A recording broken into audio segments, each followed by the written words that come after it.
Imagine que você é um estudante universitário que tem interesse em começar a praticar um novo esporte, como dança de salão. Você está animado com a ideia de aprender algo novo e se divertir com isso. No entanto, ao mencionar essa decisão para alguns dos seus amigos, eles começam a fazer piadas e a ridicularizar sua escolha. Eles dizem coisas como isso é coisa de pessoas mais velhas, ou você vai virar um palhaço dançando assim. Você se sente desanimado e começa a questionar sua decisão. As opiniões negativas dos seus amigos começam a ecoar na sua mente, levantando dúvidas sobre a validade da sua escolha. Você se preocupa com o que os outros vão pensar de você e teme se tornar alvo de chacota ou ser excluído do grupo. Essas preocupações começam a minar sua confiança e a limitar sua vontade de experimentar coisas novas. Essa situação ilustra como a opinião das outras pessoas pode afetar alguém, levando-o a duvidar de suas próprias escolhas e a se preocupar excessivamente com a aprovação alheia. É um exemplo de como o medo da rejeição social pode ser um obstáculo para explorar interesses e buscar a felicidade pessoal. Aqui nesse vídeo você irá entender como se libertar da aprovação alheia. A maioria das pessoas nunca consegue, nem por um momento, desembaraçar-se das restrições impostas por aqueles ao seu redor, nem pode desconsiderar sua aprovação. Desde o momento em que começam a entender os sorrisos e carrancas de seus pais, eles precisam da aprovação de todos, até mesmo de estranhos. Essas pessoas medem todo o seu valor pelo que os outros pensam delas.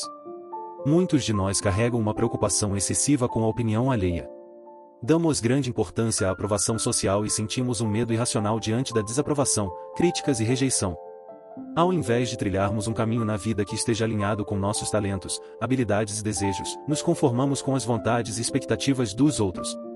Há até aqueles que deixam seus sonhos minguarem por medo de serem julgados ao persegui-los. A forma como encaramos as opiniões dos outros está ligada à reflexão sobre o caráter das pessoas cuja aprovação buscamos. Essas pessoas realmente merecem nosso respeito e admiração? Estão crescendo e se desenvolvendo, ou estão estagnadas? Possuem coragem, independência e uma mente curiosa, capaz de buscar a verdade e expressar suas próprias opiniões? Ou são simplesmente conformistas covardes que buscam criticar qualquer um?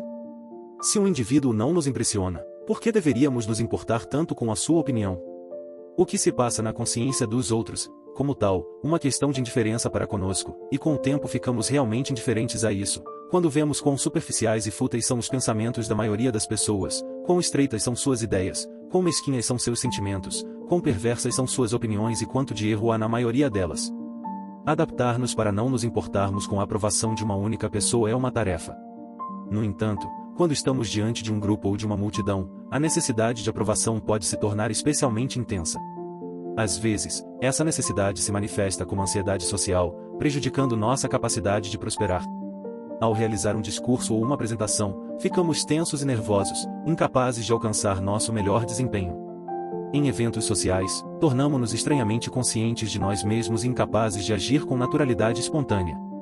E o pior de tudo, a ansiedade social por trás dessa necessidade excessiva de aprovação de grupos nos impede de seguir nossa própria consciência. Mesmo quando sabemos que o que estamos dizendo ou fazendo está errado, acabamos seguindo o fluxo da multidão. A maioria das pessoas encara uma multidão como se fosse uma entidade singular e, assim, sentem-se naturalmente intimidadas por sua presença. No entanto, na realidade, uma multidão não passa de um conjunto de indivíduos reunidos em um determinado local ou unidos por um sentimento em comum. Quando estamos diante de uma multidão, se treinamos nossa mente para enxergar e interagir com cada indivíduo separadamente, em vez de encarar a multidão como um todo, torna-se muito mais fácil diminuir a necessidade ansiosa de aprovação. Assim como devemos ser indiferentes à aprovação de um único indivíduo que não respeitamos, o mesmo princípio se aplica a um grupo de pessoas que coincidentemente estão reunidas. Ou como escreveu o filósofo e estadista romano Cícero, o que poderia ser mais absurdo do que supor que as mesmas pessoas ignorantes e comuns que você despreza, quando tomadas uma a uma, tenham alguma consequência maior quando tomadas em conjunto? Em determinadas circunstâncias, contudo, um grupo ou multidão é formado por indivíduos com mentes notáveis e caráteres admiráveis. No entanto, mesmo nesse cenário, não temos controle sobre o que essas pessoas pensam de nós, e, portanto, não deve ser uma preocupação nossa.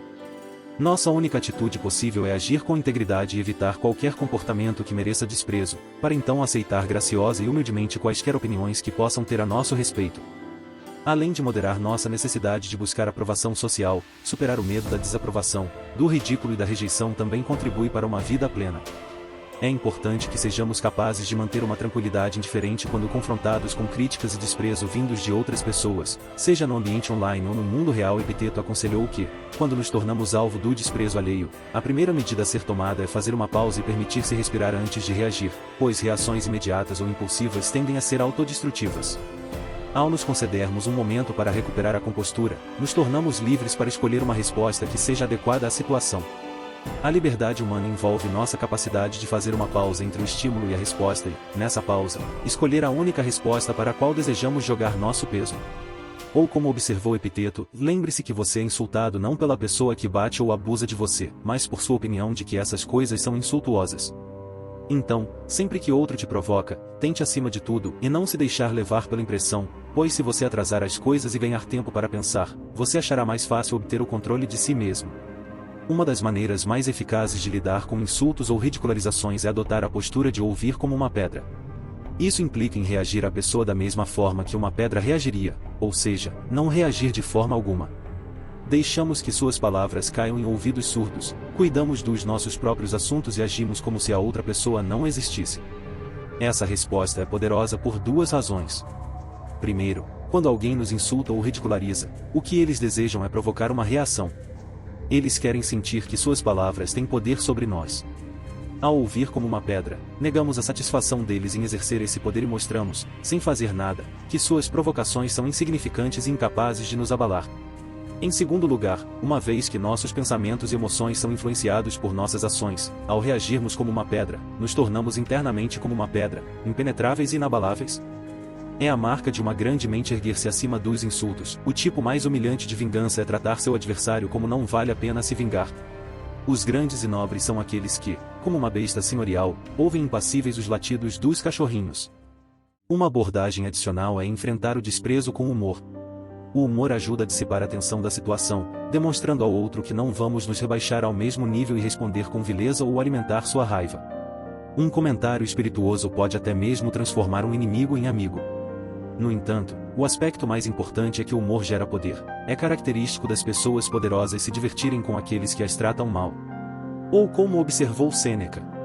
Alguns ficam ofendidos se um cabeleireiro os empurra, veem um insulto na surdez de um porteiro, na arrogância de um atendente, na altivez de um manobrista. Que riso tais coisas deveriam atrair! Com que satisfação sua mente deve ser preenchida quando você contrasta sua própria paz de espírito com a inquietação em que os outros erram. O humor que usamos deve ser direcionado a nós mesmos. Pois às vezes os insultos contêm núcleos de verdade. Em vez de mostrar ofensa a insultos que atingem o alvo, é muito melhor reconhecer que, como todos os outros, temos falhas, peculiaridades, fraquezas e pontos cegos que podem e devem ser objeto de humor. Se pararmos de nos levar tão a sério e desenvolvermos uma humildade saudável, então podemos rir com a pessoa que está rindo de nós, e assim, arruinar suas tentativas de nos perturbar. Se você ouvir que alguém falou mal de você, não dê desculpas sobre o que foi dito, mas responda: evidentemente ele não sabia das minhas outras falhas, ou não teria falado apenas das que ele fez. No final das contas, entretanto, a melhor maneira de parar de se importar tanto com a opinião alheia é nutrir a confiança em nós mesmos. Se estivermos inseguros e atormentados por sentimentos de inferioridade, seremos servilmente dependentes da aprovação dos outros e viveremos com medo constante de seu desprezo. Por outro lado, se dedicarmos nosso tempo e energia a fortalecer nossa mente e corpo, a aprimorar nosso caráter, a alcançar nossos objetivos e a construir uma vida pela qual nos orgulhemos, então o que os outros pensam de nós, seja bom ou ruim, se tornará insignificante. Ou como afirmou Epiteto: se você já foi tentado a buscar aprovação externa, perceba que você comprometeu sua integridade. Se você precisa de uma testemunha, seja seu.